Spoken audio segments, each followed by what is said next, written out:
ನಮಸ್ಕಾರ ವೀಕ್ಷಕರೇ, Karnataka power TV ನ್ಯೂಸ್ಗೆ ತಮ್ಮೆಲ್ಲರಿಗೂ ಸ್ವಾಗತ. ವಾರ್ತೆಗಳ ವಿವರ. ಪಿಸಿಐ ನೇತೃತ್ವದಲ್ಲಿ 3ನೇ ಸಿನಿಮಾ ಜನಗಣಮನ ಪ್ರದರ್ಶನ.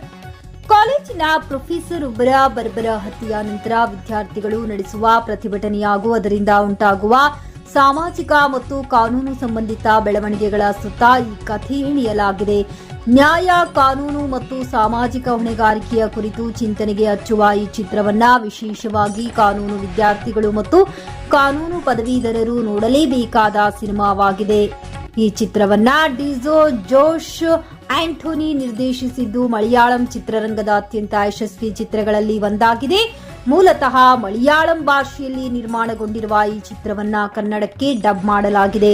ನಗರದ ನವೋದಯನ್ ಎಜುಕೇಷನ್ ಸೊಸೈಟಿಯಲ್ಲಿ ಈ ಸಿನಿಮಾವನ್ನ ಪ್ರದರ್ಶಿಸಲಾಯಿತು. ಪ್ರತಿ 3ನೇ ಭಾನುವಾರ ಈ ರೀತಿಯ ಸವಿರುಚಿಯ ಸಿನಿಮಾಗಳ ಇರುತ್ತದೆ. ನಾಗರಿಕರು ಹೆಚ್ಚಿನ ಸಂಖ್ಯೆಯಲ್ಲಿ ಭಾಗವಹಿಸಬೇಕೆಂದು ಮನವಿ. ಈ ಸಂದರ್ಭದಲ್ಲಿ ಸಿನಿಮಾ ಆಸಕ್ತರಾದ ಮಾಂತೇಶ್ ಮಲ್ಲನಗೌಡರ್, ಬಸವರಾಜ್ ಕೊಪ್ಪಳ, ರವಿ ಕಾಂತಣ್ಣವರ್, ಆರ್ವಿ ಕಾಮನೂರ್, ಮಹದೇವಪ್ಪ ಕೊಪ್ಪಳ, ಎಸ್ಎ ಗಫಾರ್, ದೇವರಾಜ್ ಹೊಸಮನಿ, ಸುಭಾನ್ ಸಾಬ್ ನೀಲರ್ಗಿ ಇನ್ನು ಅನೇಕರು ಭಾಗವಹಿಸಿದ್ದರು.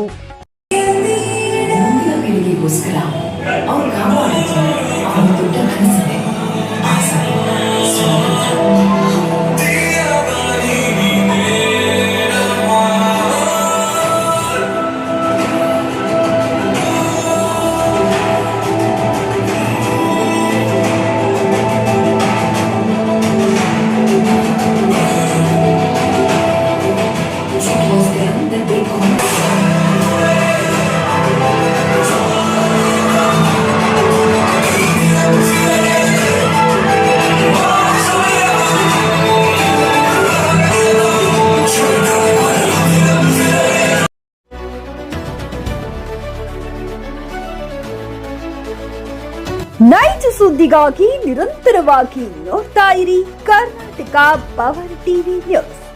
ನೀವು ಇನ್ನ ನಮ್ಮ ಚಾನೆಲ್ ಸಬ್ಸ್ಕ್ರೈಬ್ ಮಾಡಿಲ್ಲ ಅಂದ್ರೆ ಕೂಡಲೇ ಸಬ್ಸ್ಕ್ರೈಬ್ ಮಾಡಿ, ಲೈಕ್ ಮಾಡಿ, ಕಮೆಂಟ್ ಮಾಡಿ ಮತ್ತು ಶೇರ್ ಮಾಡಿ.